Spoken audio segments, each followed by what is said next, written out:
Hi mga kapanalig, kamusta? No, nalalapit na ang kapistahan ng ating Pit Senyor Santo Niño, no? At tayo ay may tatalakayin regarding sa mga rebulto, no? At bukas pag-uusapan naman natin ang Poong Nazareno. So, babaybayin natin unang-una yung kasaysayan ng mga sacred images. Kasi for sure, pagdating ng araw ng Sunday, yan ay feast day ng Santo Niño, tutulig sa ina naman ng mga sulpot ang ating mga sagradong imahen. No? At tatalakayin natin for today yung, paano ko ba sasabihin? Tatalakayin natin ngayon yung kasaysayan ng sagradong imahen, mga pinagmulan, at gagamit din tayo ng mga standard references and Bible. Gagamit tayo ng exegesis and eisegesis kung paano natin maiintindihan ang doktrina ng ating simbahan patungkol sa sagradong imahen. At gagamit din tayo ng Catechism of the Catholic Church, which is yan ay binuo ni Pope Benedict XVI.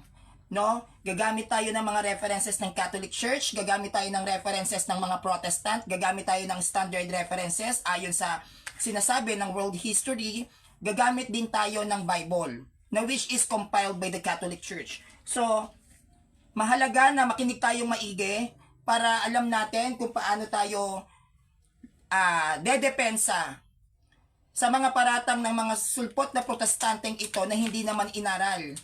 Kung bakit ba may secret images ang Catholic Church. Napakahalaga ng paksa natin ngayon. Ito yung kabuuan na doctrines ng Catholic Church na pinaghirapan kong saliksikin, pinagpuyatan ko, lahat ng effort ko ibinuhos ko dito, nang sa gayon wala nang maibutas ang mga sulpot na ito. No? At ito ay iniaalay ko sa darating na kapistahan ni Senyor Santo Niño. At bukas, ating tatalakayin ang Poong Nazareno kasi hindi ko siya natalakay kung ano ba ang stand ng Catholic Church pagdating sa translasyon.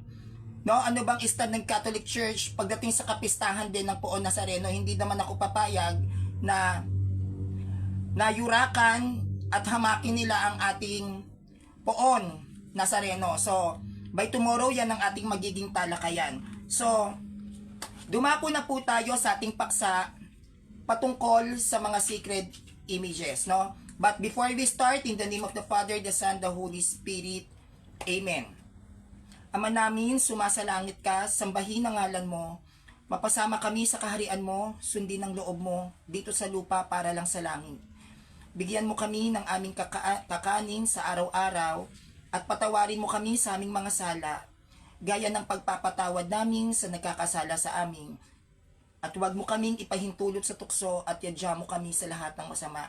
Amen. In the name of the Father, the Son, the Holy Spirit. Amen. So sa lahat ng mga kapanalig kong Katoliko dito, Pax Dominus Vobiscum, peace be with you. Okay. Isa sa dahilan, mga kapanalig, no? Isa sa dahilan kung bakit ang mga sulpot o ang mga protestante ay hindi nakikialam, ayaw makialam, at hindi nakikisangkot sa mga makasaysayang pamantayan at batayan ng ating simbahan, no? Pagdating sa paggamit natin ng standard references, tayong mga Katoliko, ang dahilan nila dahil mabilis nating nailalantad na peke ang iglesia nila. Tatandaan po ninyo mga kapanalig, no, na ang mga protestante ay takot na takot sa history. Yan ang dahilan kung bakit ayaw ng mga protestant ng kasaysayan. Kasi malalaman natin kung kailan na itatag yung sekta nila, sino nagtatag ng sekta nila, saan itinatag ang sekta nila. Diyan natin malalaman yun Kaya kapag dating sa history at nagtatalakay ang Sanrio, nagagalit sila sa akin. Bakit? Dahil madali nating naiintindihan na hindi tunay na iglesia ang kinaaaniban nila. tatandaan po natin mga kapanalig, no? Tatandaan natin ito. Hindi lang tayo dapat nagko-concentrate sa Bible dahil kailangan din naman nating alamin kung kailan na itatag ang pananampalatayang iglesia na kinaaaniban natin, no? So from 2,000 years, no, from 33 AD up to 16th century, kapag gagamit tayo dyan ng standard references regarding sa doctrines of the Catholic Church, nangingilag yan, nanginginig pa, no? Nginig ng nginig sila dyan, no? From 2,000 years to 16th century. Why 16th century? Dahil si Martin Luther ay nag-aklas at nagprotesta sa Catholic Church na dating Augustinian priest, 16th century. Kaya kung gagamit tayo ng mga historical facts and basis, manginginig yan sa inyo. Kaya mahalaga na malaman natin ang history ng sacred images. Okay. Madalas tayong pagbintangan, madalas tayong akusahan, no? Paratangan sa madaling salita ng mga sulpot na ito, no? Ng mga protestanteng ito, tayong mga Katoliko, na tayo daw ay lumalabag sa banal na kasulatan. Tuwing tayo daw ay gagamit ng mga sacred images sa loob ng ating simbahan. Malinaw naman yan, di ba, sa ating mga Katoliko? Pag nakakakita sila ng sacred images, lalo na't nalalapit na ang kapistahan ng Santo Niño, tayo ay pinararatangan. Ang masakit na bahagi pa dito, namamaratang sila ng isang bagay na hindi nila inaral. No, sandali po, kukunin ko yung charger ko. Tama po ba ako, mga kapanalig? Ganyan ang mga ugali nila, no? Akusa ng akusa, yung mga protestanteng ito, sa ating mga Katoliko, tuwing tayo ay nakikitaan ng sacred images. Ang tanong, inaral ba nila ang stand ng Catholic Church when it comes into sacred images? No. Inaral ba nila ang history ng sacred images ng Catholic Church? No. Kaya nga sila nag-aakusa.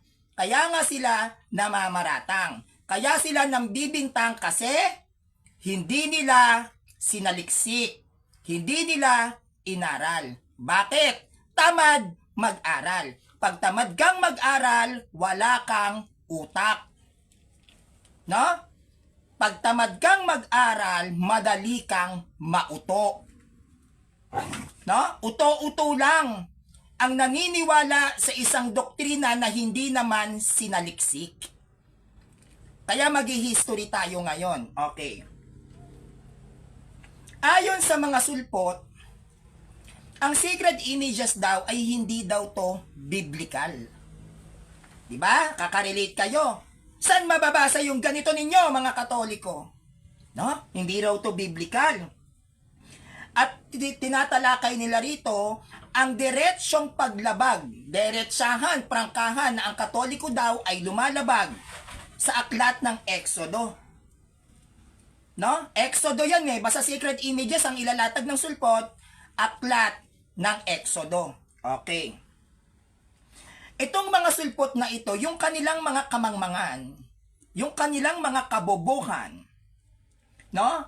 Na sinasabi nila na wala raw sa banal na kasulatan ang sacred images ng Catholic Church, no? At sinasabi nilang tayo ay lumalabag. Bakit? Para umakay ng mga taong hindi rin nag-aral. Hindi na nga nag-aral, nagpauto pa. Aba, double kill. No? Parang sa baboy lang, foot and mouth disease, double dead. Bakit? Bakit ka maniniwala sa isang presentasyon na hindi mo muna inaral bago ka maniwala? Bago ka maniwala sa turo ng iba, make sure alam mo ang stand ng sinisiraan nila na iglesia. Okay.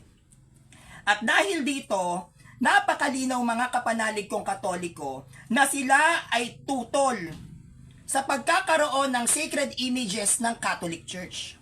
Napakalinaw niyan. Tutol na tutol sila. Usok na usok sila. Actually, itong mga sulpot na ito, hindi lang sila ignorante sa Biblia. Hindi lang sila mangmang sa Biblia. San pa sila mangmang? San pa sila ignorante? Ignorante at mangmang sila sa kasaysayan. Sana inaral nila yung sining ng kasaysayan, the art of history. Diba? Inaral ba? Hindi. Bakit? Tamad kasing mag-aral.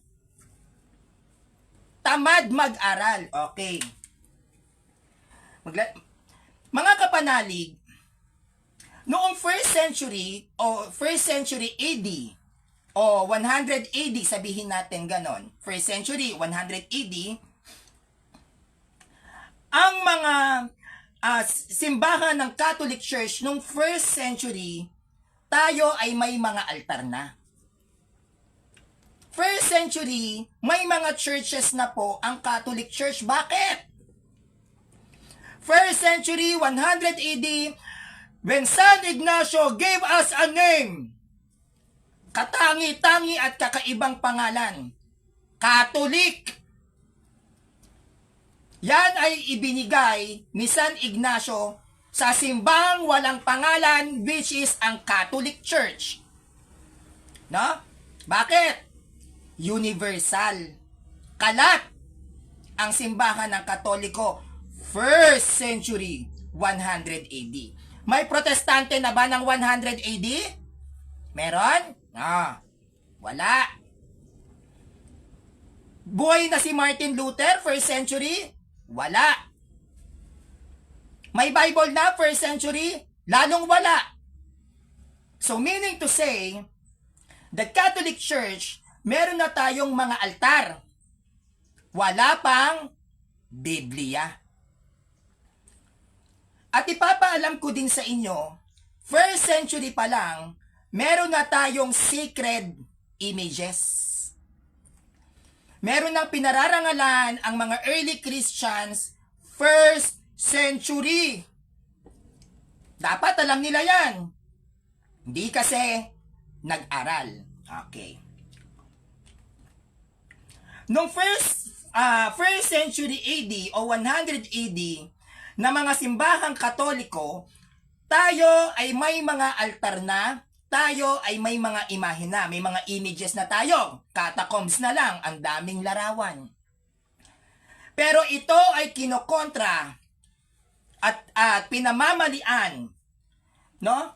Sa patungkol sa mga contemporary o kontemporaryong protestanteng sulpot. Katulad ng born again. Number 1 yan. Basag-basag rebulto. Ano pa? Sino pa yung mga contemporary protestant? INC. Galit na galit sa rebulto pero may rebulto ni Manalo. Born again. Galit na galit sa rebulto pero may rebulto ni Martin Luther. Ellen G. White, galit na galit sa image, pero meron siyang rebulto.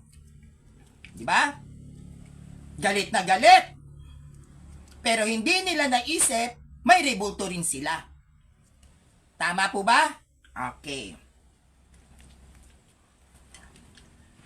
Ang unang simbahan ng mga hentil ay naitatag 1st century sa bayan ng Antioch. No? Sino nakakaalam ng Antioch? Nasa Bible yon. So may Church of Antioch. Unang-una, ang Church of Antioch ay Catholic Church noon. Alam na mga Muslim yan. The Church of Antioch na mababasa natin sa Bible ay Katolikong simbahan noon. Kaso ngayon, Muslim na dahil nakubgob yan ng Ottoman Empire. The question is, yung Church of Antioch, kung yan ay mga protestante, nung nakubkuban ng Ottoman Empire under ng Islam, ang Church of Antioch, Protestant Church yon? Protestant Church? Hindi.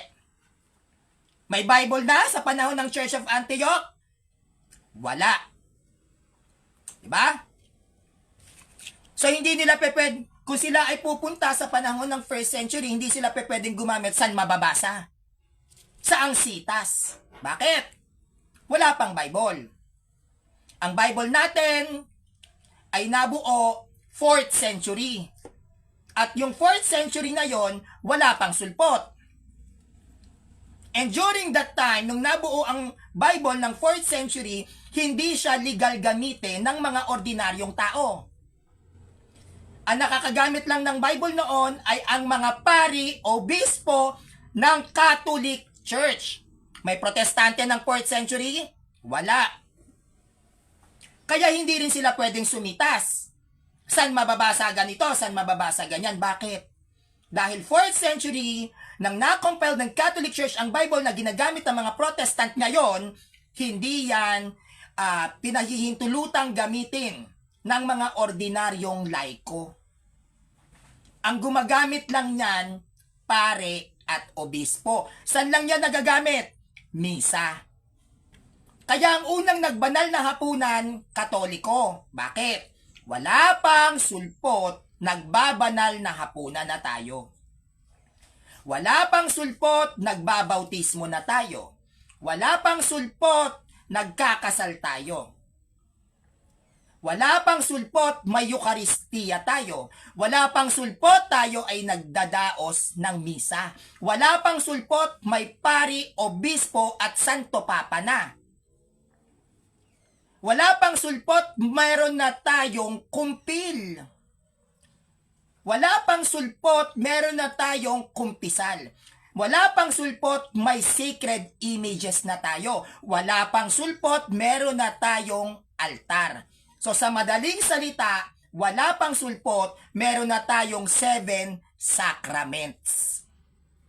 Wala pang sulpot, may sacred images na tayo. Takot na takot sila dito. Manginginig na naman sila kay Sanrio. No? Okay, tuloy natin.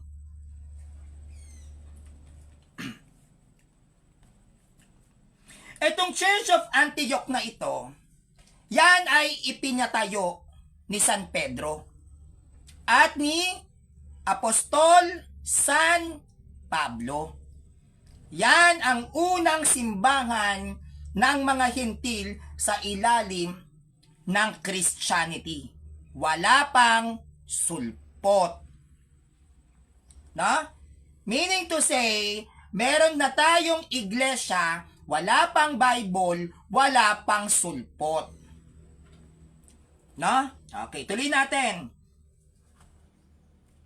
Si San Ignacio, no, ng Antioch, siya po ay alagad, literal, ni San Pedro. Imagine niyo ang nagbigay sa atin ng pangalang Catholic, Catholes, Cataholos, Universal ay si San Ignacio, 1st century. At si San Ignacio, 1st century, ng Antioch ay literal na alagad ni San Pedro. Kaya meron tayong apostolic succession. Malinaw po ba? Okay, tuloy natin. Itong si Apostol San Pedro na siyang binigyan ng authority na pamahalaan ng iglesyang iiwan ni Kristo, siya mismo ang nag-orden kay San Ignacio bilang obispo ng Church of Antioch. Sabi ni Heaven and Saints, bakit ang corona niya parang nakaano sa gilid? Yung pagkaka-deliver na ano siya, na ipit. Nasa pagkaka-deliver yan kung bakit siya nagganyan yung corona niya. Kasi ano lang to galing pa to ng Cebu. Yung Santo Niño ko. So yung pagkaka-shipping dito sa akin, na ano yung corona, na ipit. So yun na. No? So si San Pedro, like what I've said, ang siyang nag-orden kay San Ignacio para maging obispo dyan sa Antioch. Tuloy natin.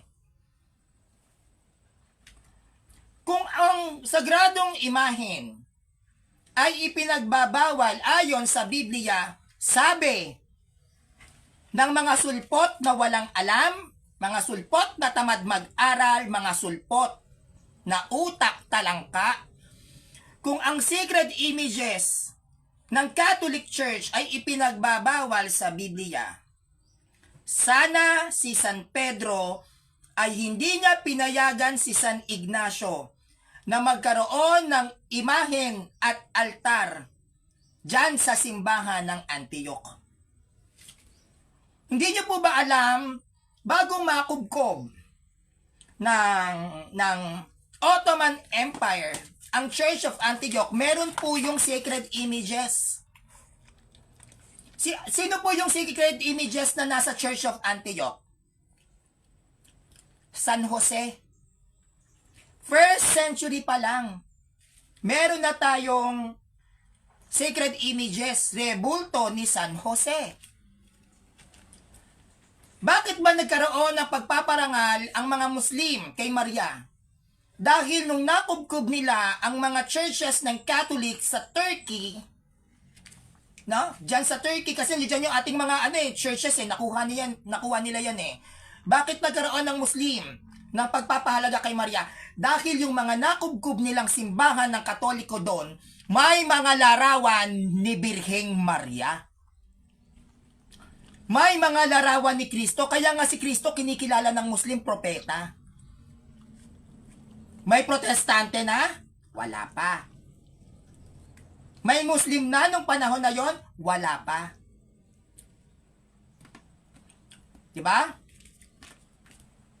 Kaya sila, ang mga Muslim, may pagpaparangal kay Kristo. May pagpaparangal sila kay Maria. Mataas ang kanilang pagrespeto sa mga yan. Bakit? Kasi nga, yung mga churches na nakubkob ng mga Muslim noon ay Catholic churches. At yung mga Catholic churches na yan ay punong-puno ng mga images. Kaya nga sila may anghel. Ang Angel Jibril.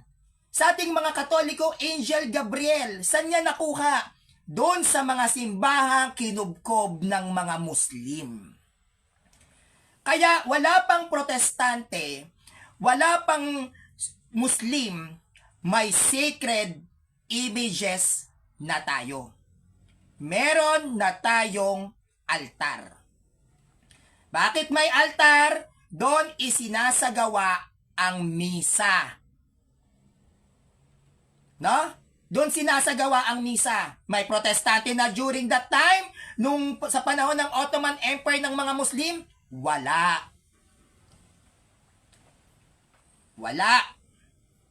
Meron ng ganito, wala pang sulpot. May Santo Niño na. Tuloy. Kaya napakalinaw, si San Pedro ay hindi tumutol na magkaroon ng mga sagradong imahen.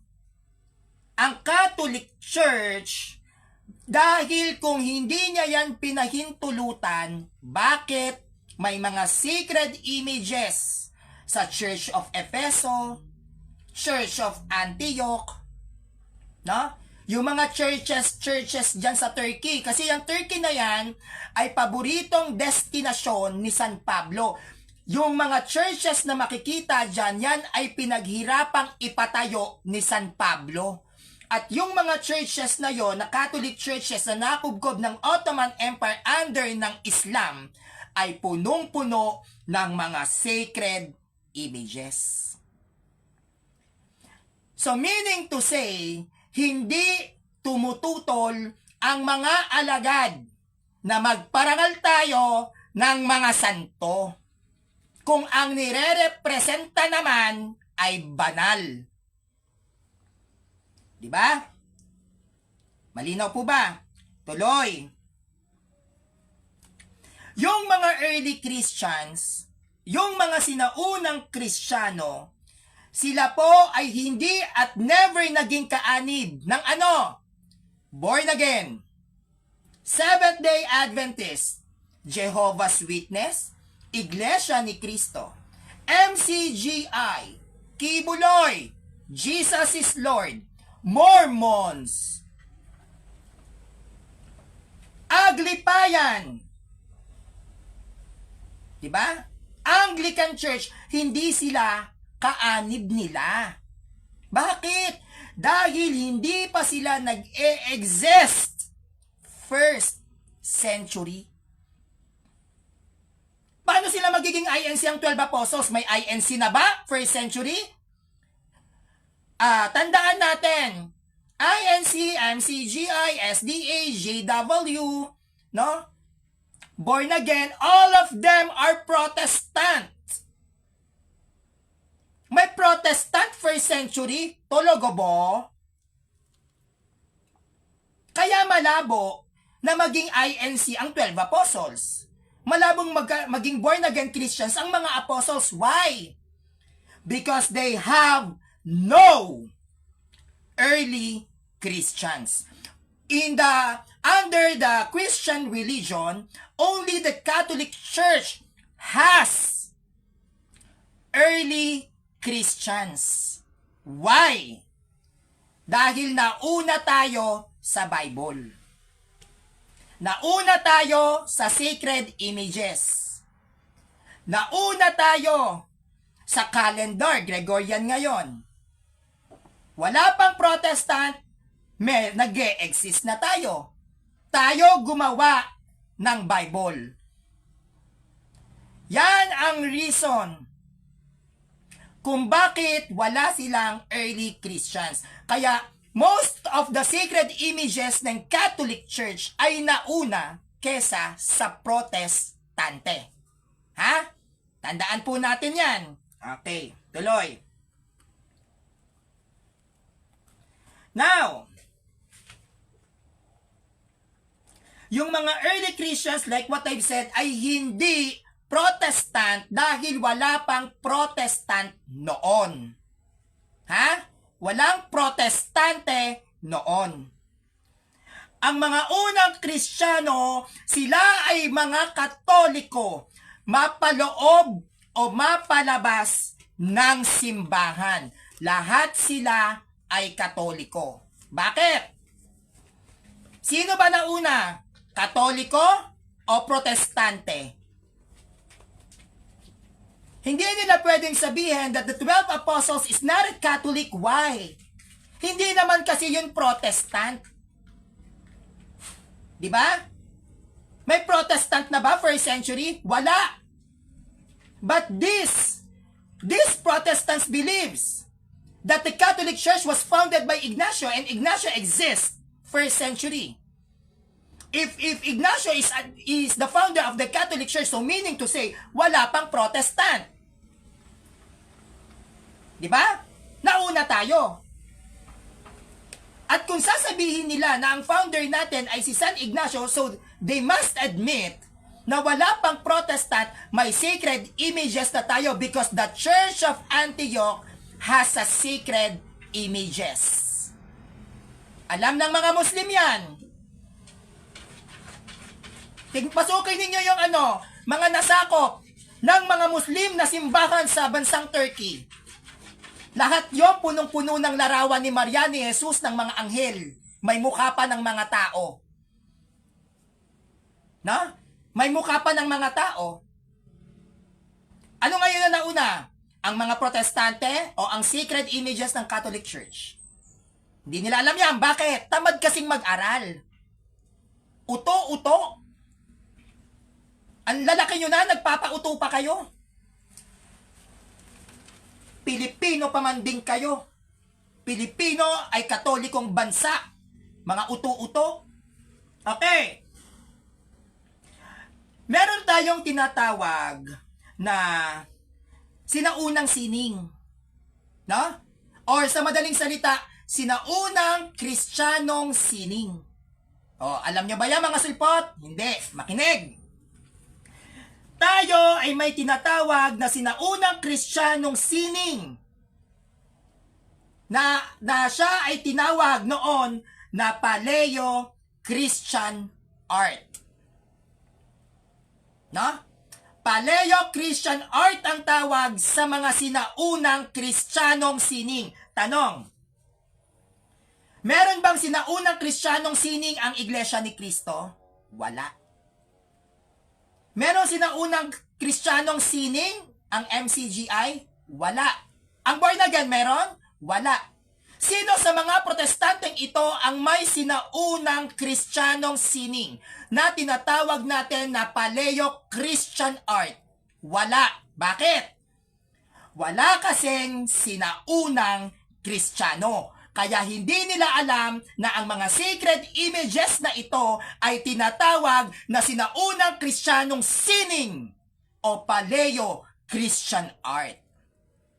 Hindi nila maiintindihan kahit kailan ang santo ninyo, ang Nazareno, dahil wala silang sinaunang Kristiyano. At pag wala kayong sinaunang Kristiyano, wala kayong sinaunang Kristyanong sining na tinatawag na Paleo-Christian art.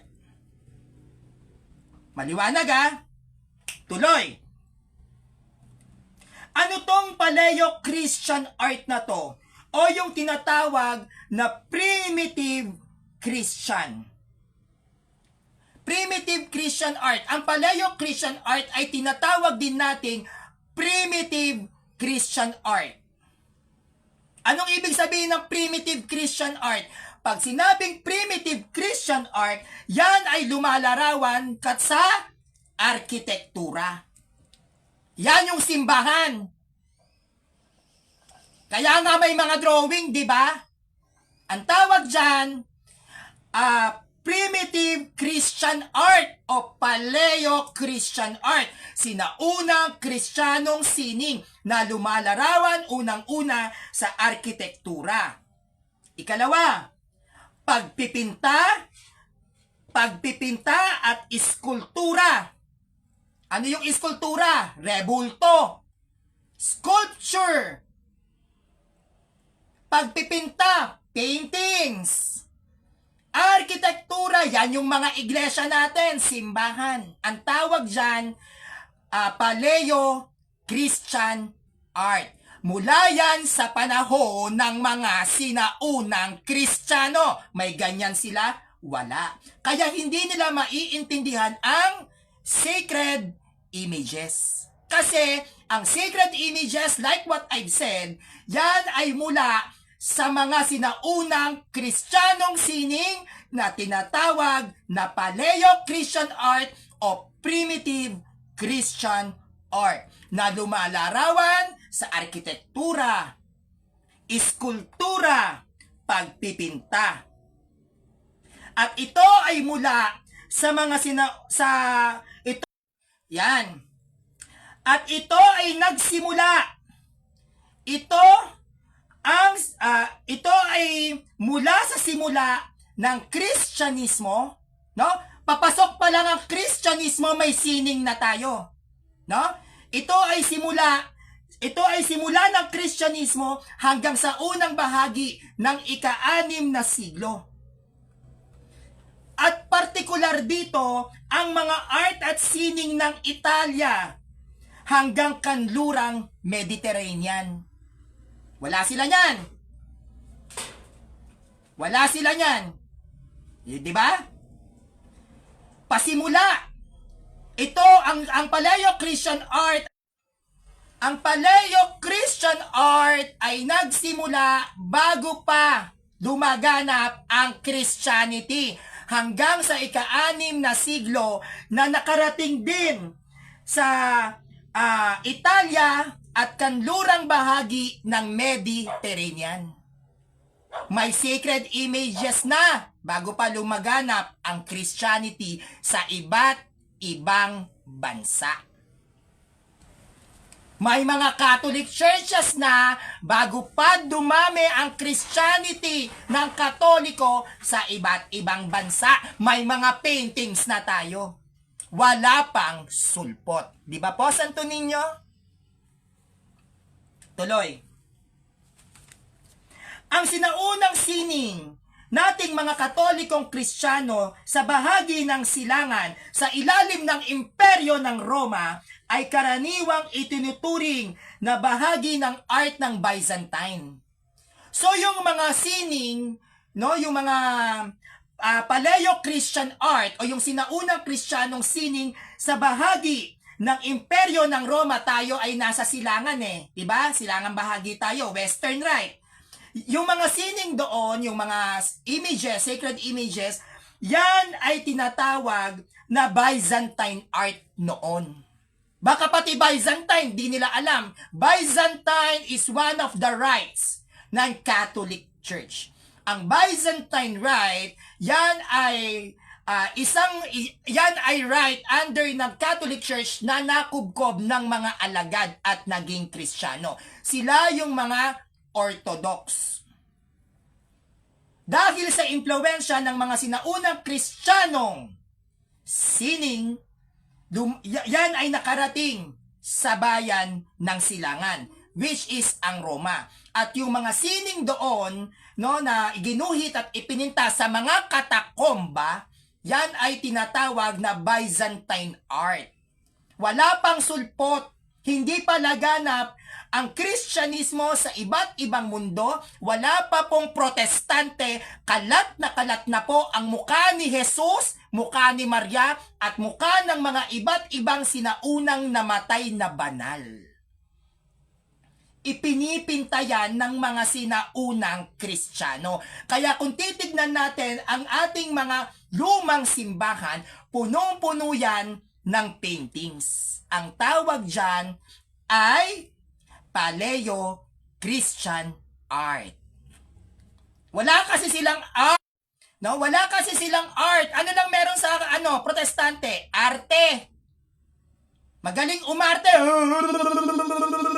Ganon. No? Yan ang meron sa mga protestante ito. Ama, ama. Puro arte. Pero tayo may art. Paleo-Christian art. Ang relihiyong Kristyanismong Katoliko, tayo ay bahagi ng isang pangkalahatang kalakasan sa huling imperyo ng Roma tungo sa mitisismo at espiritualidad. Tayo ang nagpalaganap ng Christianity sa buong mundo. Walang ambag ang sulpot. Hindi po ba, Senior Santo Niño? Wala silang ambag. Ngayon, nung umuunlad na ang pananampalatayang Kristyanismo sa iba't ibang bansa sa ilalim ng Catholic Church, ang mga sining na ito o yung mga sacred images na ito ay sumasalamin sa mga umiiral na may mga antigong klima ng sining. So yung kumakalat na yung Christianity under ng Catholic Church, yung Paleo-Christian art o yung sinaunang sining, sila ay naging antigo. Ilang taon na ang Santo Niño? 'Di ba? Dahil sa pagguhit at pagpinta ng mga sinaunang Kristiyano kung paano nila ituturo ang ating pananampalataya, dahil most of the people there during their time is no read and no write. Illiterate, hindi marunong magbasa at magsulat ang mga pagano. So ang ginawa ng mga sinaunang Kristiyano, nagguhit, nagpinta. O eto mukha ni Maria, eto yung mukha ni Kristo. Hanggang sa nagpasa-pasa ang mga ganitong uri ng tradisyon, magpasa hanggang ngayon dahil isa sa ginamit na pagtuturo ng mga sinaunang Kristiyano ay ang mga rebulto at larawan. Kung hindi sila gagamit ng ganito, mahihirapan silang magturo sa mga paganong hindi nakapag-aral. Ginamit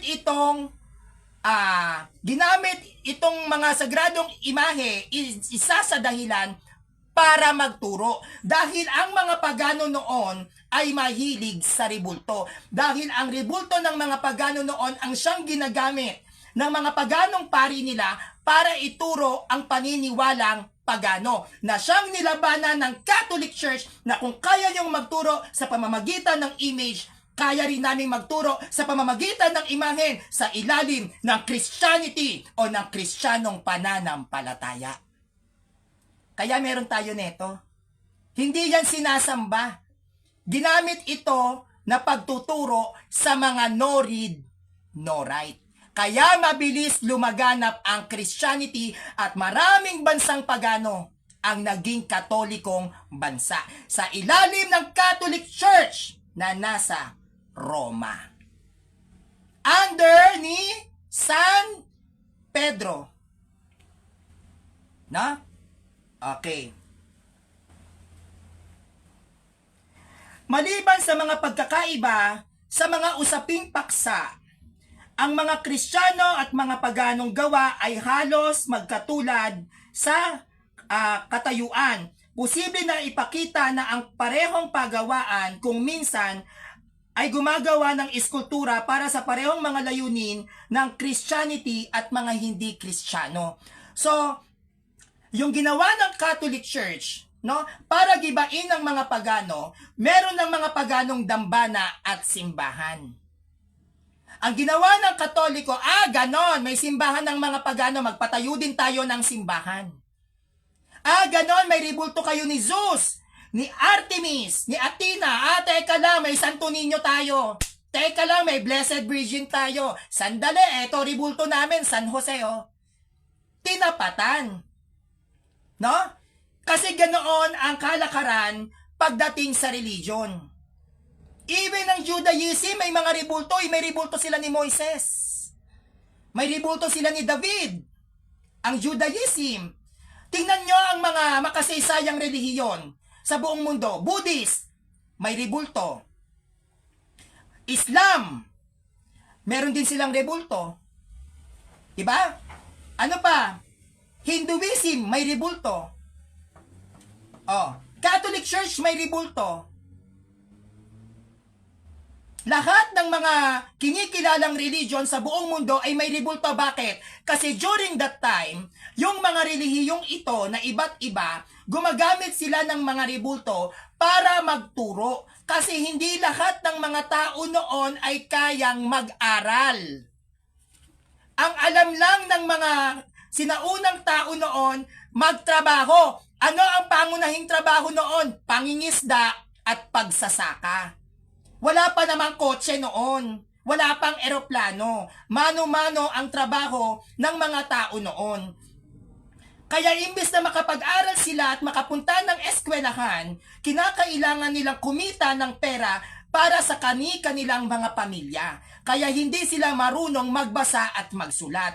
At dahil hindi sila marunong magbasa at magsulat, mahihirapan ang mga pagano during that time na maintindihan ang katuruan ng Katoliko, kaya gumawa sila ng mga larawan. Ito ang tinatawag na visual aids. Dahil ang tao ay visual creatures. To see is to believe.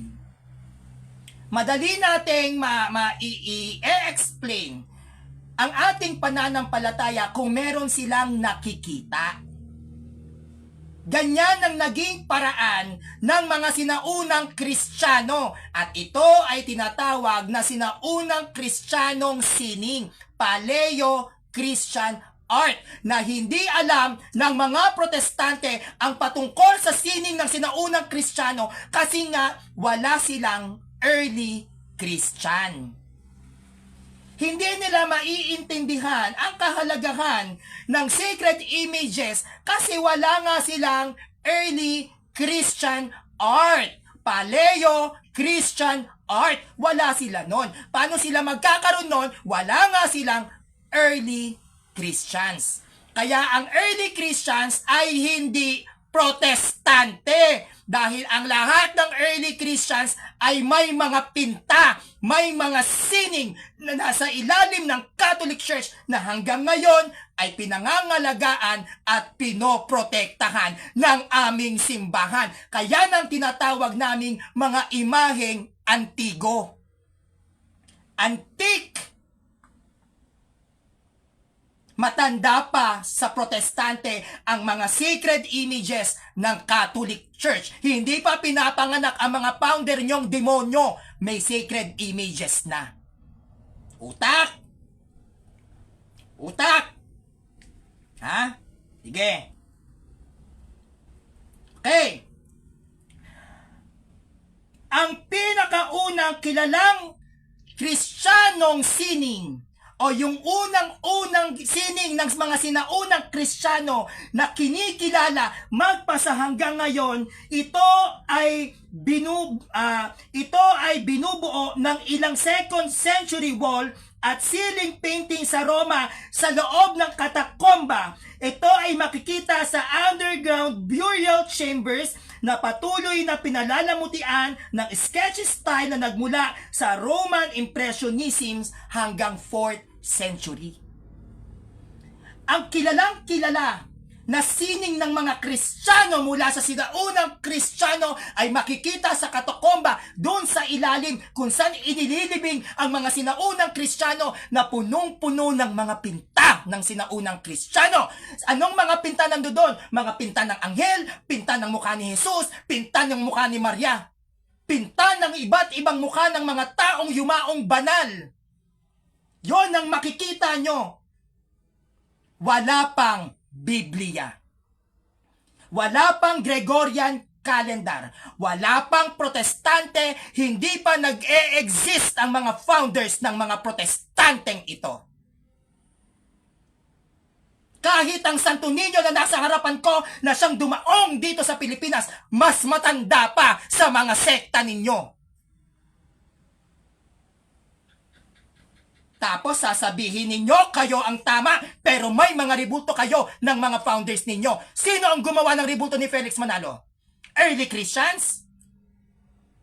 Ribulto ni Ellen G. White? Ribulto ni Martin Luther? Sinong gumawa ng mga ribulto nila? Sinaunang Kristiyano?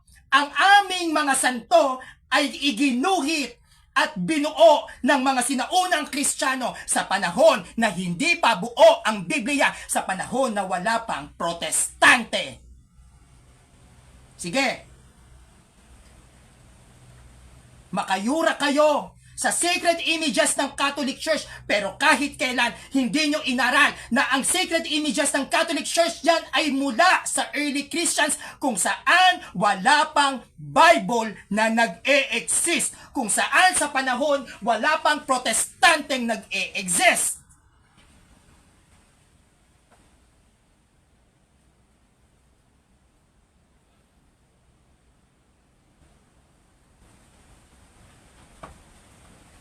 Itong mga sacred images ng Catholic Church, kung bakit napakadami ng Katoliko, dahil sa mga sacred images na ito ang isa sa naging sandigan at mabigat na depensa ng simbahan, na tayo ay nag-e-exist na sa panahon na wala pang sulpot. Ito ang pangunahing binibigyan ng usapin pagdating sa espiritual, dahil ito ay inilimbag at binuo ng mga sinaunang Kristiyano. Wala pang sulpot. Excuse me po.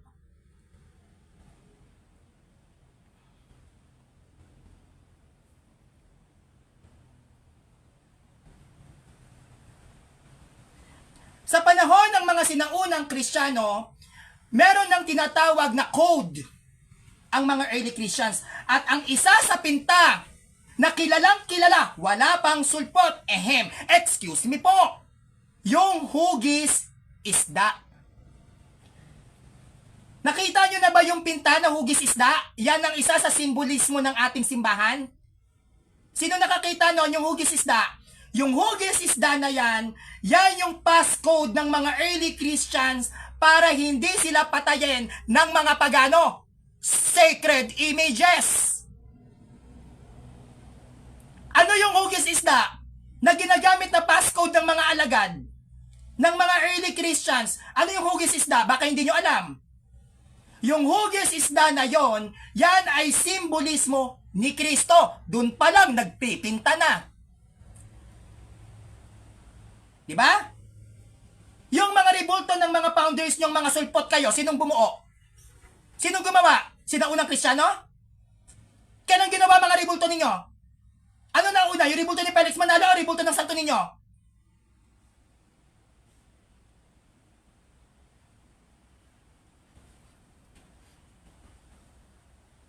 Ngayon, nung 3rd to 4th century, nagkaroon din tayo ng mga pagpipinta ng tinapay at alak. Makikita yan sa loob ng mga katakomba. May mga paintings dyan, tinapay at alak. na siyang sumasagisag sa isa sa sakramento ng simbahan, ano yon? Eucharistia. Bakit may tinapay at alak sa loob ng katakomba? Dahil sa loob ng katakomba, doon nagmimisa ng palihim ang mga sinaunang Kristiyanong Katoliko, hindi sila Protestante. No? Hindi sila Protestante. So meaning to say, nagkakaroon ng pagmimisa ang simbahang Katolika, wala pa pong Biblia, wala pang sulpot, wala pang Gregorian calendar. May sacred images na ang Catholic Church. I-search nyo, Catacombs of the Catholic Church. Sa loob doon, may mga ipinintang alak at tinapay na siyang tumutukoy, tuwirang pantukoy, isa sa Eucharistia ng Catholic Church. Sinatanggap natin pag tayo nagsisimba, Eucharist. Sacred images yun. Pininta eh. Pag pininta ba, hindi ano? Image, di ba? Ano ba yung pininta? Kabanalan. Kaya tinawag na sacred images. Yung tinapay at alak na ginawa ni Kristo, hindi ba sagrado yon? Eh pininta, eh di magiging image. O dahil sagrado yon, ang tawag doon sacred images.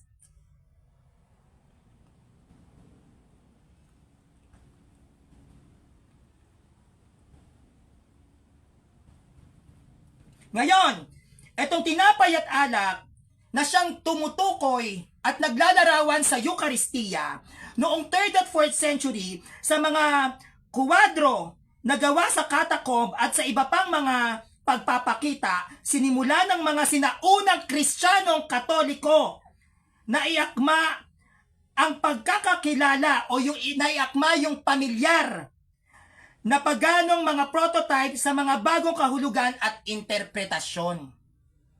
So yon ang ginamit ng mga sinaunang Kristiyanong Katoliko para magturo sa mga pagano. Diba? Sa mga founder ninyo, anong paganong bansa na convert nyo? Ano ang kakayahan ng ribulto ni Felix Manalo na mag-convert ng pagano?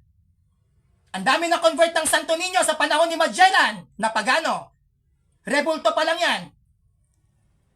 May kakayahan ba rebulto ni Martin Luther mag-convert? Ha? May kakayahan rebulto ni Martin Luther mag-convert ng pagano? Sa lahat ng protestante dito, anong bansa ang na-convert ninyo? Bansang pagano na naging Kristiyano. Ano? Meron ba? Malaki ang naging bahagi ng mga sacred images ng Catholic Church. Marami ang na-convert na pagano. Bakit? Dahil mapaghimala ang mga sagradong imahe ng Catholic Church. Why? Because the representations of the every image ng Catholic Church is holy. Holy. Kapag holy, magmamanifest ang Diyos sa'yo. Mapatao, mapabagay, mapakalikasan.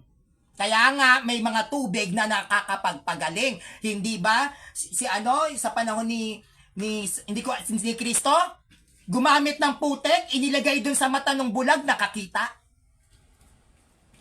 Anong ginamit kay San Pablo nung tinawag siya ni Kristo para matanggal ang kaliskis sa mata? Gumagamit ang Diyos ng bagay, ng tao at ng kalikasan para pagdaluyin ang kanyang kapangyarihan. Kaya maraming na-convert na pagano sa mga sacred images ng Catholic Church. Why? Because of the miracles. Kaya nga sabi doon di ba? There can be miracles when you believe. Hindi to basta-basta rebulto lang. Ang nire-representa nito, kabanalan. Sasabihin nyo, kayo yung nauna? Kayo yung tamang doktrina? Nauna pa nga sa inyo yung Santo Niño dito? Paano magiging tama ang isang iglesia na nauna pa yung Santo Niñong rebulto? Sige nga.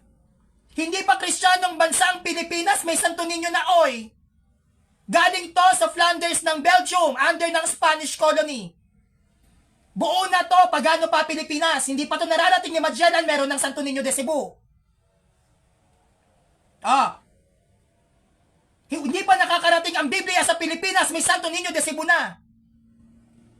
Nasa Belgium pa lang to, pagano Pilipinas. Tapos kayo totoo? Eh, ito nga Santo Niño, nauna pa sa founder ninyo?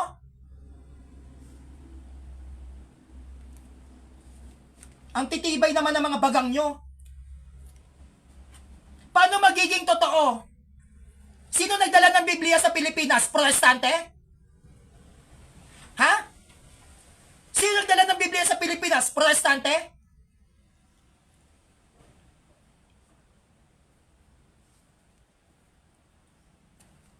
Ngayon, ang unang bahagi ng figural na representasyon ni Kristo ay kadalasan at malimit na nagpapakita sa kanya bilang mabuting pastol sa pamamagitan ng direkta o literal na paghiram mula sa isang klasikal na prototype. Yung image ni Christ, yung mga paintings, ginamit yan ng mga sinaunang Kristiyano at ito ay tinuro nila sa mga pagano bilang si Kristo ang siya ay isang mabuting pastol. Sinabi ng mga sinaunang Kristiyanong Katoliko, ha? Hindi Protestante. Sinabi nila, eto, si Kristo, eto. Yan yung mabuting pastol. Magpapastol kayo, mga pagano, para maging Kristiyano kayo. At kayo ay mapupunta sa tamang aral. Tamang iglesia, tamang pananampalataya. Kapag nakakakita ang mga pagano ng imahe ni Kristo o ng iba pang mga banal na kanilang ipininta at ginuhit sa dingding ng mga katakomba, ang ipinapakilala nila kay Kristo ng mga sinaunang Kristiyanong Katoliko na si Kristo ay isang mabuting pastol. Kaya ang ginawa ng mga pagano noon sa panahon na wala pang sulpot, sila ay nagpasakop sa Catholic Church dahil naniniwala sila na si Kristo ang magiging mabuting pastol nila sa pagpapakita ng mga sagradong larawan.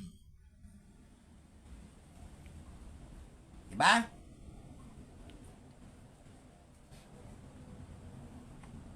Ngayon, nung lumabas yung mga pinta, kasi nalaman ng mga pagano, wala naman din na hindi mabubunyag. So nakita nila, kaya nga marami tayong saints. Maraming pinatay na mga sinaunang Kristiyano Katoliko. Sino ang mga Protestante dito pinatay ng pagano? Meron ba? Sa lahat ng Protestante dito, sino ang pinatay sa inyo ng pagano? Naabutan nyo, pagano? Ilan ang pinatay ng pagano ng mga Katoliko? Bilangin nyo sa mga kamay nyo kung mabibilang nyo. Kung may pinatay ang mga pagano ng mga Katoliko, meaning to say, sa panahon ng pagano, naglalabanan na kami. Katoliko laban sa pagano, labanan ng pananampalataya. May Protestante na sa panahon ng pagano, sino ang pinatay ng pagano na Protestante? Sige nga. Wala. So, dahil natuklasan ng mga paganong ito, yung mga katakomba ng mga sinaunang Kristiyano na may mga sacred images, tinawag nila na ang image ni Christ pekeng Diyos. Pagano. Pagano ang tingin ng mga pagano dito sa ating sacred images. Bakit? Kasi nga hindi sila Kristiyano. At dahil hindi sila Kristiyano, ang tingin nila sa sacred images ng Catholic Church, pagano. At dahil tayo ay hindi pagano at sila pagano, ang tingin din natin sa mga ribulto nila is pagano. Wala pang sulpot. Paksaniel, sa saktang kinaaniban mo, sino ang pinatay ng mga pagano sa inyo? Sige nga. Hindi mo ba alam na yung mga nilalatag mong sitas, hindi pa nag-e-exist ang mga Protestante, marami ng Katoliko ang pinatay sa pakikibaka dyan sa Biblia na yan. Sino sa inyong mga Protestante ang pinatay ng mga hindi Katolikong pagano dahil sa banal na kasulatan? Sino? Sige nga.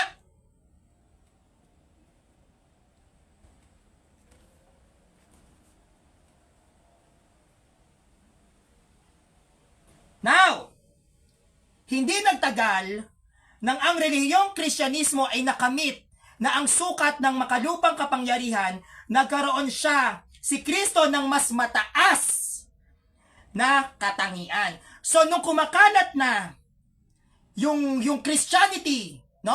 Nagkaroon tayo ng kapangyarihan nagkaroon tayo ng lakas ng loob kasi noon nagtatago tayo sa katakombe. Ngayon, nung dumating si Constantine, Emperor Constantine, nagkaroon tayo ng tapang. Kasi alam natin na merong tutulong sa atin na kapag tayo pinatay ng mga pagano, yari sila kay Constantine.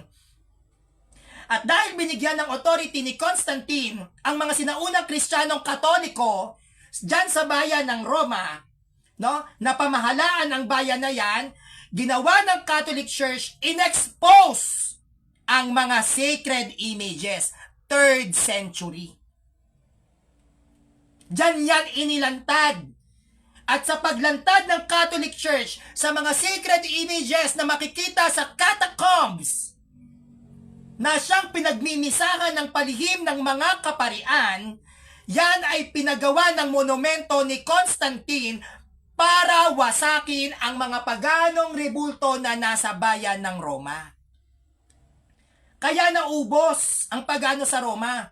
Pinabasag yan ni Constantine at pinapalitan ng iba't ibang mga monumento ng mga banal para dito ay tangkilikin at bigyan ng mataas na pagpaparangal ng bawat Kristiyanong mananampalataya sa panahon ng wala pang protestante na ang mga rebultong nakikita nyo, ang sinasagisag niyan ay kabanalan. Hanggang sa tuluyan ng naging Kristiyanong bansa ang Roma, na pinalalamutian ng iba't ibang sagradong imahen.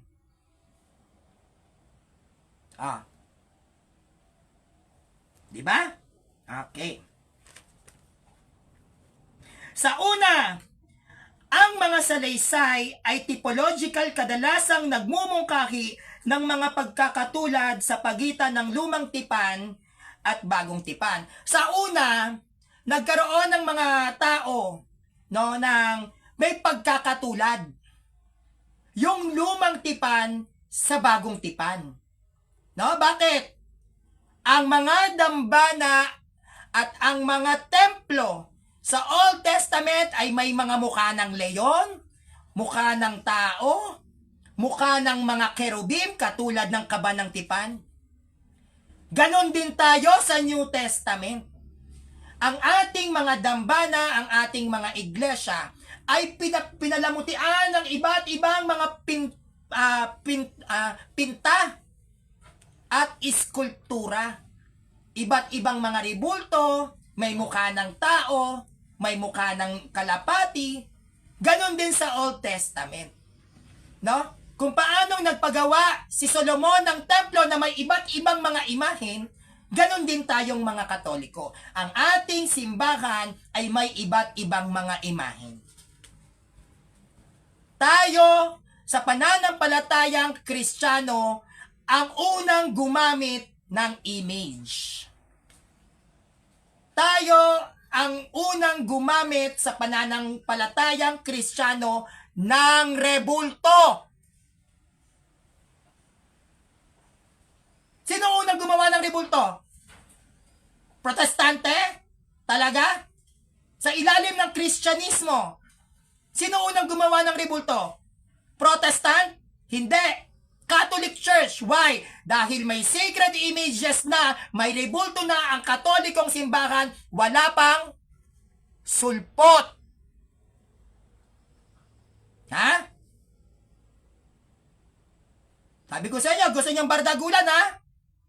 Okay. Ang pinakaunang eksena mula sa buhay ni Kristo na ang ipinapakita ay mga himala na kanyang nagawa, ang kanyang pasyon at mas lalo na ang kanyang pagkapako sa krus. Ito ay karaniwang iniiwasan noon hanggang ang relihiyong Kristiyano ay maayos na naitatag. So noon, no, nung naging malaya na ang mga Katoliko, no, magkaroon na tayo ng lakas ng loob. Hindi masyadong tinatangkilik ang crucifix. Yung mga image kagaya ni Nazareno, May mga ganun kasing pinta sa katakombe, yung pag pinako si Kristo, meron naman yung pasan-pasan niya sa krus, iniiwasan yan. Ayaw yan ng mga sinaunang Kristiyano kasi nga nararamdaman nila yung bigat na pinagdaanan ni Kristo. At itong crucifix natin na ito, papakita ko sa inyo.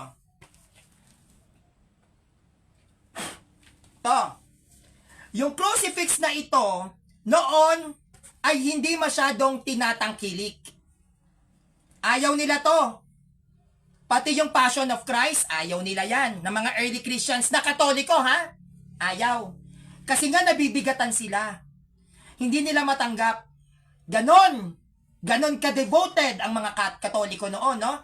Ngayon, naumpisahan na lamang yang yakapin ng ating simbahan yung image ng crucifix. Nung tayo ay nagkaroon na ng karapatan na ilantad ang ating pananampalataya. Hindi naman agad-agad tinanggap yung crucifix na yan eh. Yung pinako si Kristo sa krus, hindi. Nung nagkaroon tayo ng kalayaang mangaral, nagkaroon na rin ng kakayahan yung mga Bible scholar, early Christian scholars, yung mga scholar natin, ipinaliwanag sa mga sinaunang Kristiyano na yakapin natin ang crucifix. Dahil sa sagradong imaheng ito, kaya ikaw ay ligtas. Wala pang sulpot, wala pang Bible, may crucifix na. Na? 3rd century, 4th century, hindi pa nabubuo ang Bible, wala pa pong protestante, wala pang sulpot na Kristiyano, may crucifix image na po. Dapat alam nyo yan. Tamad mag-aral, ha? Tamad mag-aral. Okay. Ang mga simula ng sinaunang sining ng Kristiyano ay nagmula sa panahon kung kailan ang relihiyong Kristiyanong Katoliko ay nasa katamtamang estado at kung minsan ay inuusig na sekta. So, tinawag tayo noon na mga pagano. Ng mga pagano. Siyempre nauna ang pagano sa Rome. 'Di ba? Nauna yung pagano. So dahil pumunta tayong mga Katoliko doon sa lugar na kung saan maraming pagano, ang tingin tuloy sa Kristiyano Katoliko, mga pagano, no? At doon sa panahon na yon ng mga pagano, doon nagsimula ang ating Paleo-Christian art o sinaunang sining ng mga Kristiyano. Doon tayo nagsimulang magpinta, doon tayo nagsimulang gumawa ng eskultura, doon tayo dahan-dahan gumagawa ng mga arkitektura na tinatawag na katakomba. Nando doon ang mga sacred images, hindi lang inilalantad kasi pag nakita yon ng mga pagano at nandun ka sa loob ng katakomba, papatayin ka. No? Papatayin ka pag may sacred images. Kaya yan nakatago. So, ibig sabihin, wala pang Bible, wala pang kalendaryo, hindi pa laganap ang Kristiyano sa buong mundo, pagano pa lang ang Pilipinas, hindi pa buhay ang mga founders ng mga sulpot na sektang ito, wala pang Biblia, meron na po kaming sacred images. O, ano?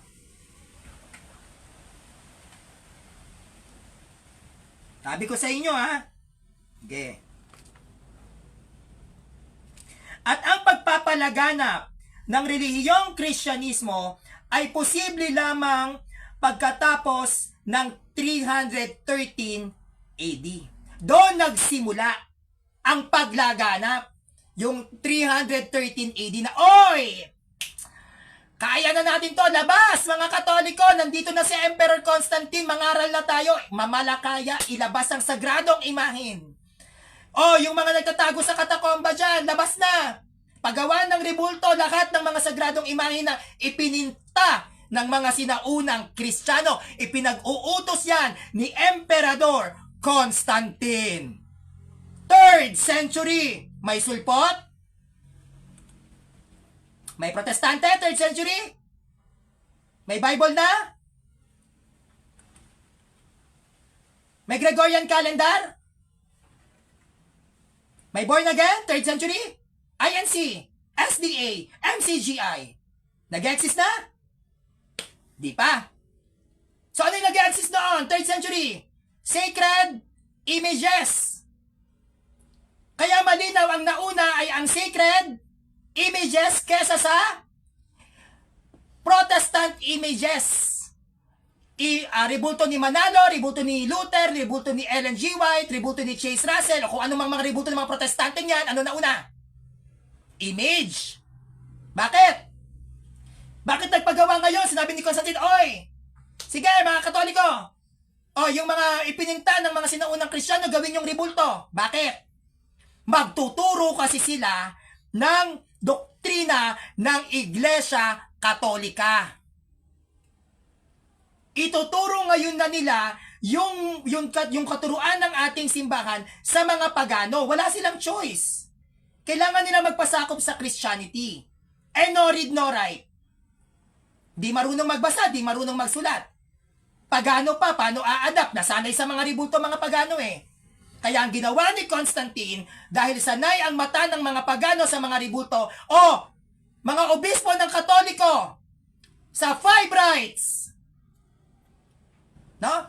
From east to west, lahat ng Katoliko, mga obispo dyan, magpagawa kayo ng ribulto at turuan ang mga paganong ito kung ano ang katuruan ng ating simbahan. At gumawa ng ribulto, iba't ibang image ang Catholic Church para turuan ang mga no read, no write, illiterate pagans. Ginamit ito unang-una, hindi pa to pinararangalan. Ginamit muna to bilang pagtuturo. No? Kasi syempre 'di ba yung meron ang mga pagano kasi mahilig din yan sa paintings. 'Di ba? May mga ritual nga yang mga yan eh. May mga ribulto din sila. So dahil ganon yung naging sistema ng mga pagano pagdating sa pagtuturo ng kanilang pananampalataya at pinaniniwalaan, ganon din ang ginawa ng Catholic Church na pamamaraan sa pagtuturo dahil doon nasanay ang mga pagano. Doon sila nasanay eh. Ganon ang kanilang kinamulatan, ganon ang kanilang kinalakihan. Kaya pinabasag ni Emperor Constantine ang lahat ng ribulto ng mga pagano sa bayan ng Roma at ang sino mang lalabag sa batas ng Emperor papatayin. Kaya binasag yon. Nung nabasag lahat ng ribulto ng mga pagano, ipinalit ang mga ribulto ng mga sagradong imahen mula sa mga ipinintat iginuhit ng mga sinaunang Kristiyano hanggang sa pakunti-kunti nagtatag ng iba't ibang iglesia sa bayan ng Roma na siyang pinalamutian ng mga sinaunang Kristiyanong Katoliko ng mga iba't ibang imahe para masanay ang mga mata ng mga pagano sa mga imahe ng Catholic Church, hindi sa mga paganong image. At unti-unti, dahil sa mga larawang ito, no, na kanilang nakikita, unti-unting niyakap ng mga pagano sa Roma ang pananampalatayang Kristiyano sa paghihirap at pagtitiis ng mga Katolikong sinaunang Kristiyano para lamang panindigan, ipaglaban at ipagtanggol ang Iglesyang Tatag ni Kristo, walang iba kundi ang Iglesia Katolika Apostolika Romana. Na? Kaya ito, hindi yan talaga una pinoprosesyon. Hindi ito talaga una pinararangalan. Ginamit muna to sa pagtuturo. Kasi sino magpoprosesyon kung nasa bansa ka ng mga pagano? Sino magpaparangal kung nasa bansa ka ng mga pagano ay hindi nga nila to kilala? So bago ito pinarangalan, bago ito ginamit at bago natin to ginamit para kapag nagdadasal tayo, 'di ba? Nasa altar natin sila. Bago natin ito i-venerate, ginamit muna tong pagtuturo. Doon yung nagsimula. Kasi paano to pararangalan kung ang Katoliko doon 5 lang? Tas lahat pagano nakatingin sa inyo, edi pinagtawanan sila. Kaya ang ginawa ng mga sinaunang Kristiyanong Katoliko, ginamit muna itong pagtuturo. Visual aids.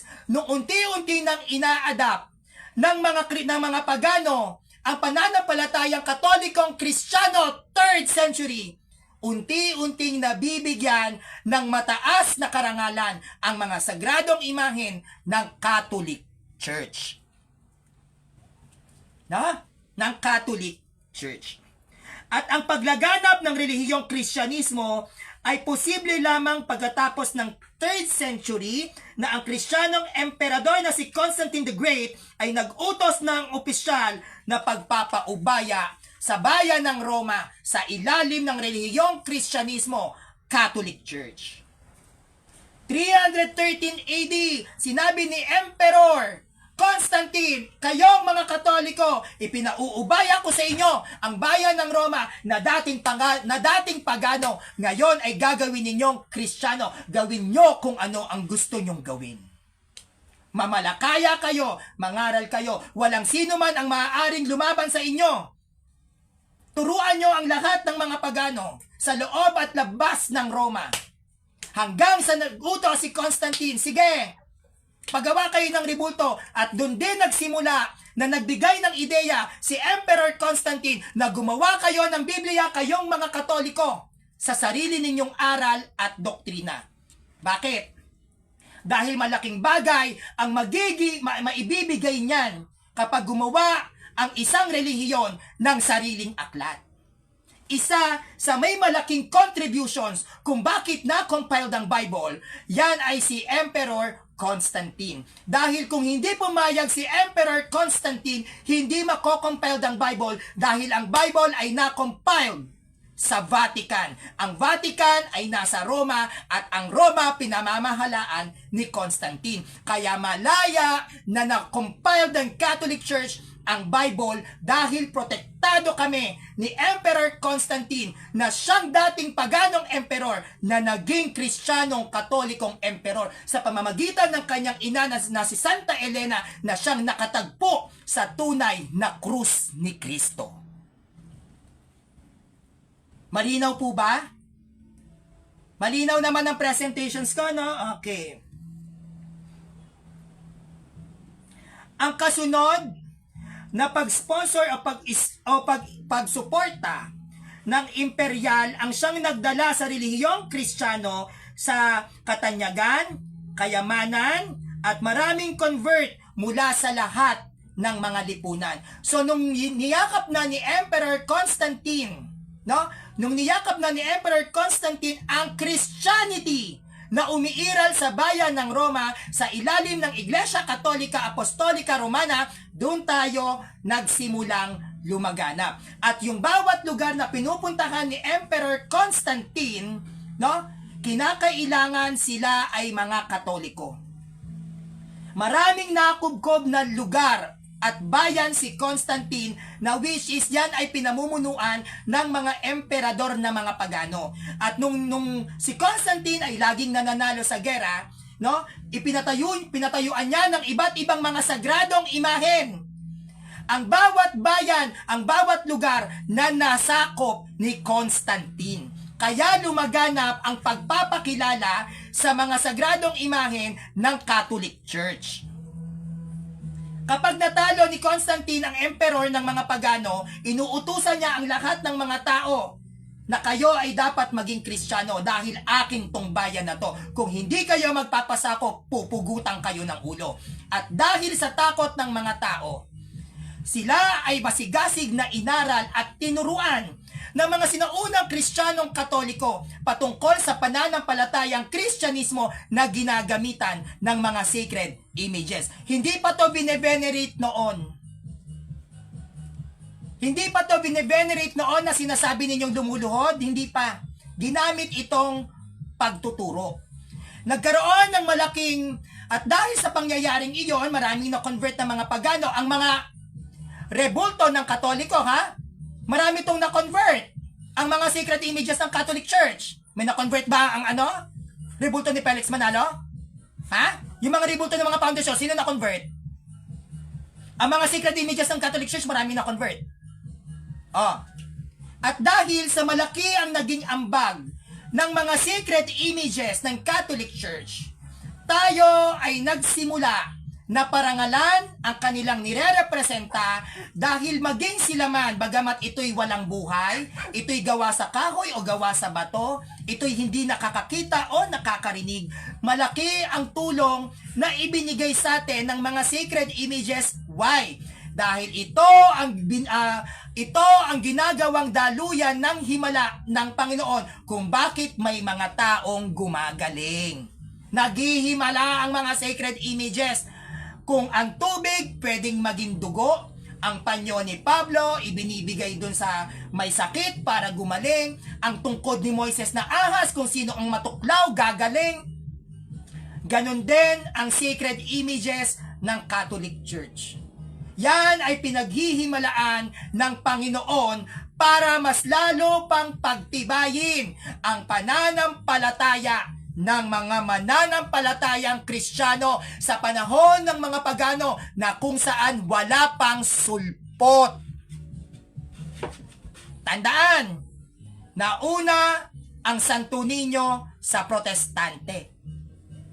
Tandaan, nauna ang image ng Catholic Church sa sulpot. Nadatnan ng mga pagano ang mga sacred images ng Katoliko. Nadatnan ng mga Muslim, hindi pa sila ganong kadami, ang sacred images ng Catholic Church. Nasaksihan ng Judaism ang paglaganap ng Christianity, kaakibat ang mga sacred images. Ang mga sinaunang Buddhist at Hinduism na maraming pinatay na Katolikong martir.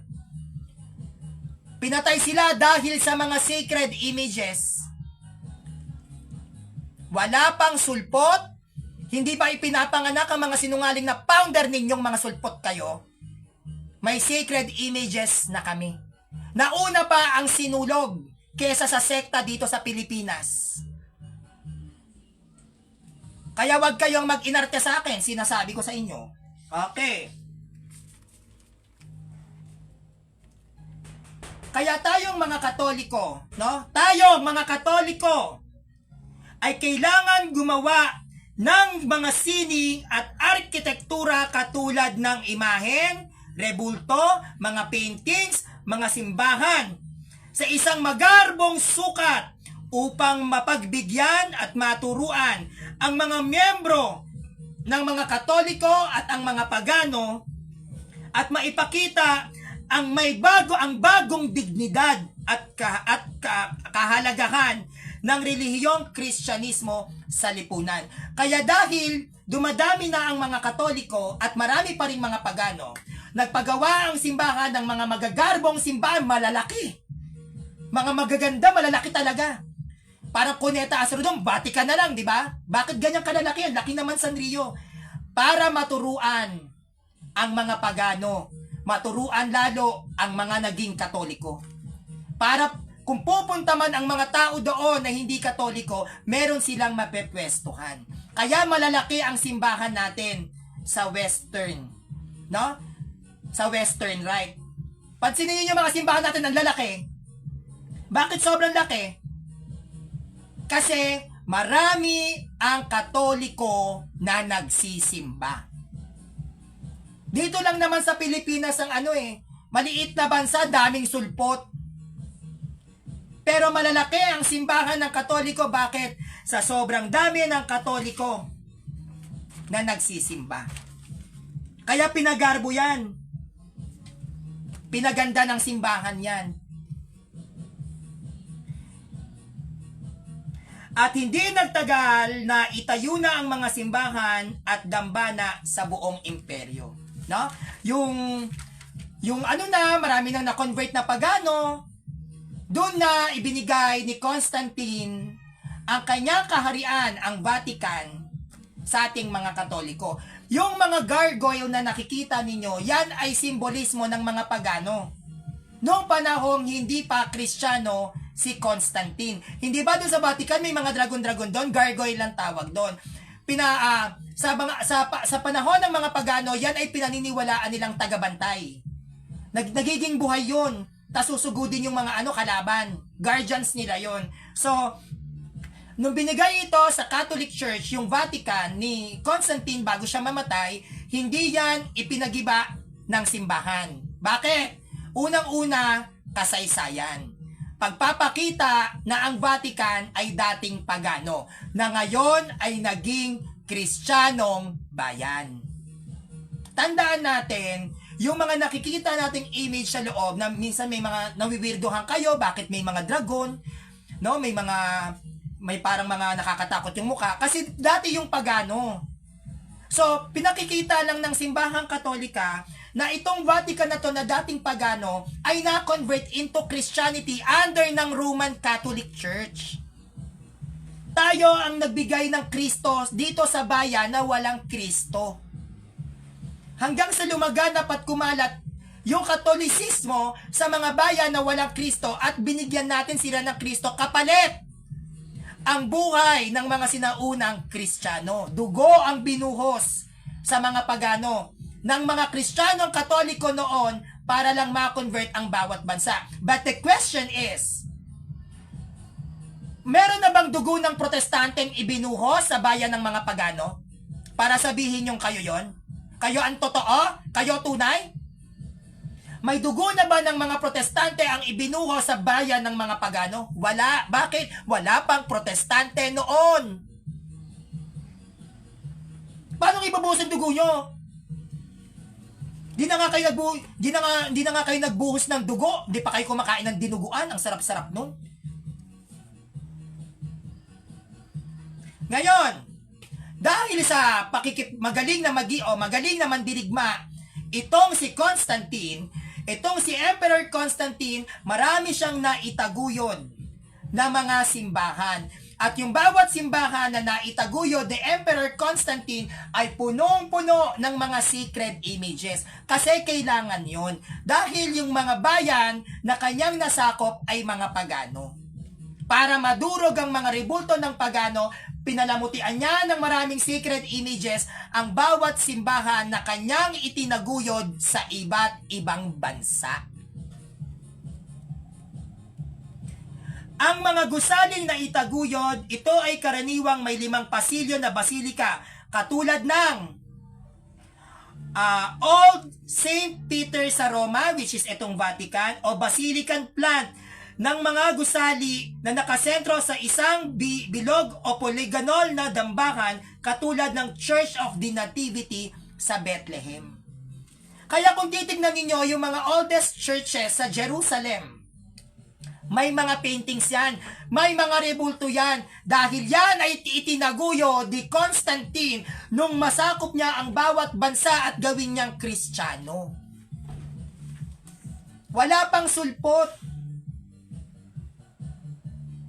Sinaunang Kristiyano pa lang nasaksihan na ang ganda ng sacred images ng Catholic Church.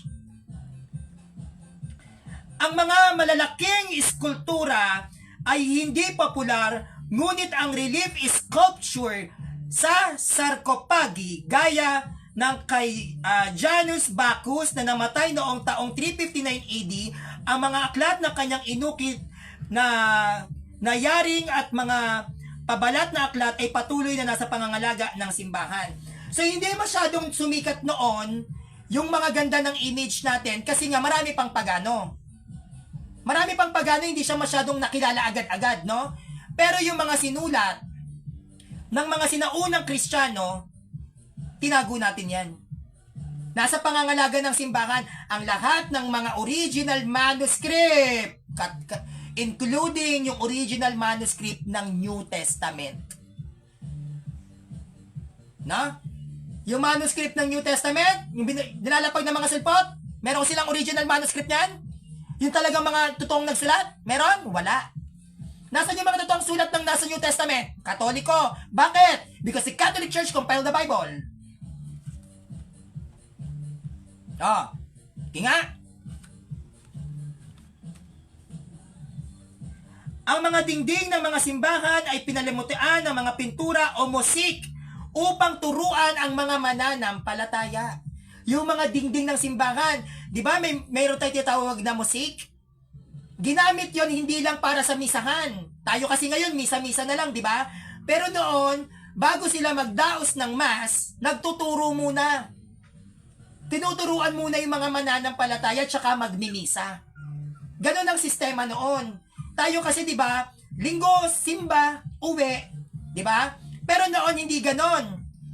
tuturuan muna sila bago sila magbanal ng hapunan. Kaya ang unang nagbanal ng hapunan walang iba kundi ang mga Katoliko. At hindi sila gumamit ng skyplates. Wala pang tang grapes noon. Katas ng ubas ang ginagamit talaga. Kaya nga, buhayin kami.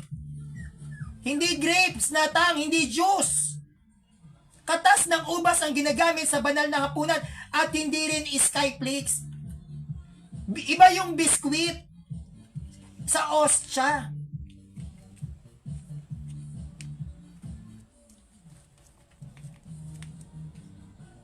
Ang mga paintings ay naglalarawan din ng mga liturgical na aklat at iba pang manuskripto. Yung mga paintings na ipininta ng mga sinaunang Kristiyano sa iba't ibang simbahan ng Iglesia Katolika sa panahon na wala pang protestante, tayo pa lang ang umiiral, ay mula sa mga aklat ng mga manuscript. Manuscript pa noon, hindi pa Bible ang tawag. Kaya kung makikita ninyo yung mga dingding, nandoon yung baptism of Christ, may mga paintings na ganon, di ba? Yung pagbubuntis ni Maria, may mga ganong paintings. Ang tawag doon hinango ng mga sinaunang Kristiyano yung mga pinta na yon na tinatawag na manuscript kasi wala pang Bible noon. Hindi pa natin nagagawa hindi pa natin nabubuo. Doon nila hinango yung mga pinta na makikita sa sa loob mismo ng mga sinaunang simbahan na wala pang protestante.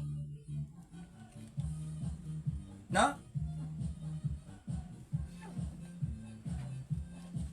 Yung ideya ng pagpipaintings o paglalagay ng mga rebulto ng Catholic Church, yan ay kinuha hindi para lang sa physical na kagandahan, hindi lang sabihin, ay, ang ganda-ganda naman ng Santo Niño ninyo. Hindi. Para din sa spiritual na pakiramdam. Pag nakakita kayo ng Santo Niño, ang ganda ng Santo Niño, di ba? Pero ipikit natin ang ating mga mata at sabihin natin, Santo Niño, tulungan mo ko. Nakikita nyo pa ba yung ganda ng rebulto? Di ba hindi na? Ang nakikipag-usap na yung puso mo. So, ang pagkakaroon ng mga image, ang pagkakaroon ng mga rebulto, hindi lang yan sa pisikal na ganda ng anyo ng isang imahen, kundi para rin maging daan ito para magbukas ang ating puso sa pakikipag-usap natin sa Diyos. Magkaroon tayo ng mas malalim ng spiritual na pakiramdam sa tuwing makakakita tayo ng mga sagradong imahen. No? So, bagamat pilit ito na binabastos ng mga sulpot na hindi naman talaga aral, no? Lagi po nating tatandaan mga kapanalig kong Katoliko, no? Ang mga sagradong imahen, yan ay pinasimulang gamitin para magturo. Hindi pa yan ipinoprosesyon noon para sabihin Diyos-Diyosan, hindi. Hindi pa to ipinoprosesyon. Bago ito tangkilikin ng ating simbahan, inintay muna natin magkaroon tayo ng tapang na i-express ang ating emosyon kasi ginagamit lang ito noon sa pagtuturo. Dahil ang mga pagano noon ay punong-puno ng rebulto at ang mga rebulto ng Katolikong simbahan ang siyang naging dahilan kung bakit ang mga rebulto ng mga pagano ay tuluyan ng nakalimutan at nasira. Dahil sa sacred images ng Catholic Church. At malaki rin ang naging ambag ng sacred images ng Catholic Church dahil marami silang na-convert na pagano sa pamamagitan ng paghihimala ng Diyos sa kanila. Kaya ang rebulto, wag niyong sasambahin. At hindi to sinasamba naming mga Katoliko. Ito ay binibigyan naming galang ayon sa kanyang nirerepresenta dahil malaki rin ang naging ambag at bahagi ng mga sagradong imaheng ito sa aming mga mananampalatayang Katoliko, lalong-lalo na sa aming simbahan, dahil kung wala pong sacred images, baka hanggang ngayon nagkalat pa rin ang mga anitong rebulto. Kung wala pong sacred images, hindi ngayon magkakaroon ng sinulog at magkakaisa ang lahat ng mga Katoliko para parangalan ang mga naging ambag ng Santo Niño de Cebu sa bansa na kung saan ito'y ating ginagalawan, ang Pilipinas. At ito po ang Santo Niño de Cebu, ito ang Santo Niño na dapat nating pinararangalan. Hindi po kulay green, hindi kulay yellow. hindi po may hawak na basket. Bagkos ito po ang Sanrio, ito po ang Santo Niño na dapat natin bigyan ng pagpaparangal at pagpapasalamat nang dahil sa Santo Niñong ito, maraming mga katutubong pagano ang na-convert at ngayon ay tuluyan ng naging Kristiyanong Katoliko. So bukas po, magkita-kita po tayo. Ako ulit si Sandrio. Please subscribe ang my YouTube channel. Pag-uusapan naman natin ang mga sagradong imahen ayon sa banal na kasulatan sa standard references ng mga protestante at ng world history. Sana po nagustuhan ninyo ang presentation si Sanrio patungkol sa sagradong imahen ng ating simbahang pinakamamahal. Walang iba kundi ang Iglesia Katolika Apostolika Romana. Nawa po ay nagustuhan ninyo ang mumunting presentations ko patungkol sa mga sagradong imahen ng ating mahal na inang simbahan. Yun lang po. Maraming salamat sa nabigay ng stars. Maraming pong salamat at pagpalain nawa tayo ng Panginoong Hesukristo. Viva Pit Señor Santo Niño! Bye-bye!